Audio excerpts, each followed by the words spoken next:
I'm going to introduce to you the bank recon statement. All right, so I'm at the same time trying to record what we're saying for the others. All right, so bank recon statement. At the end of this lesson, you should be able to understand the reason for preparing bank recon statement.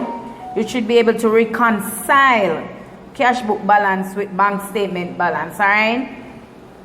You should be able to understand how bank overdraft affects the reconciliation process.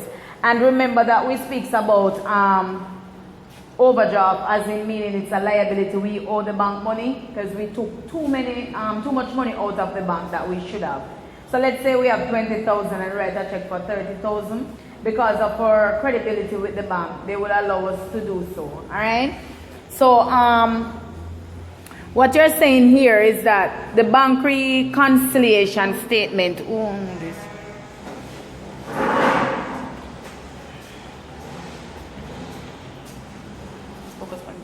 So this is a document that compares the cash book balance with the bank statement. Good. Items that found in the bank statement only. So you'd only see these items in the bank statement, but they won't be able to be in the cash book. So the reason why we are reconciling is to ensure that what is in the bank statement is also in the cash book. What is in the cash book is also in the bank statement. So what we are going to do, compare our cash book balance with our bank statement balance.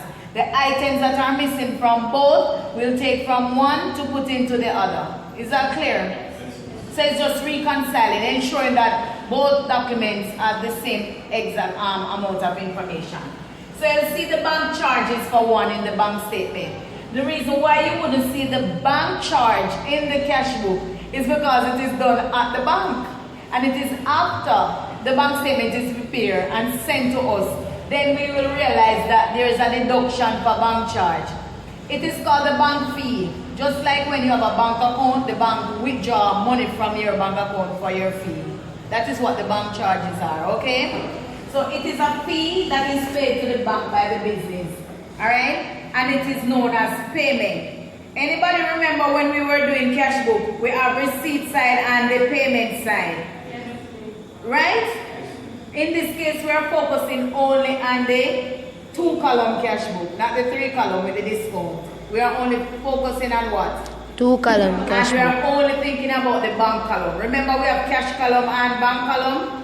Because we are doing the bank statement, we are only focusing on what? The bank column. What are we focusing on? The bank column. So in your mind, drop a 2-column cash book and just focus on the bank column only.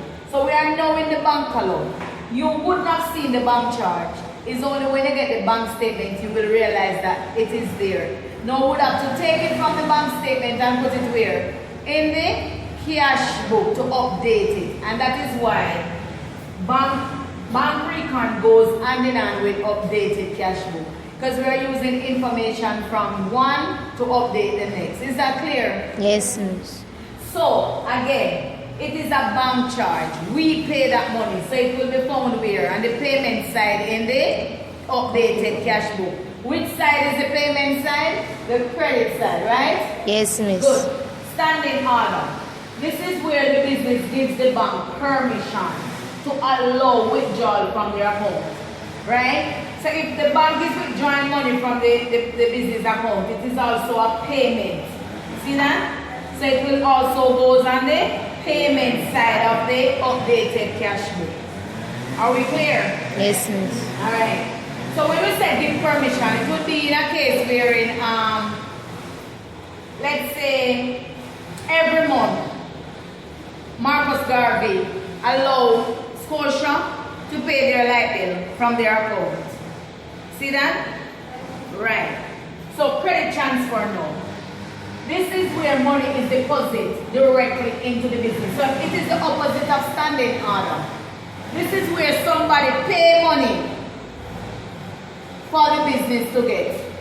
So Kedar is a debtor and you go to the bank and you deposit money in our account. Right? You get it? So Kedar, you owe Jada 200,000. She give you your bank account and say, go on and go deposit in my bank account. it will be a credit transfer. So Jada in that case will be what? Receiving the money. Which side of the bank the cash book will receive money? Debit. So you see, receipt it goes on the debit side. We are doing the comparison of the bank statement and the cash book, right? So what we did was to show the information that we'll found on our bank statement but not in our cash book, right? And we said we'll definitely find the bank charges. The reason why it's in the bank statement is because what? It is coming from our bank book directly from the bank, alright? Then the standing order is where somebody deposit money in our account. And the credit transfer is where somebody deposit the money, so we are receiving it. And the standing order is where we are paying out, so it's a payment. Good? So we definitely know when we're going to update the cash book, which side we must put these on, right? Yes. Definitely credit side, definitely credit side, definitely Debit side. Because in the cash book we do two things. Either we receive money or we are paying out money. Alright, let's move now. These items are in the cash book. You will definitely see them in the cash book, Talisa, but you won't see them in the bank statement. Reason being, the late lodgement, as the word stated, late lodgement. This is where money has been placed in our account, but not on time.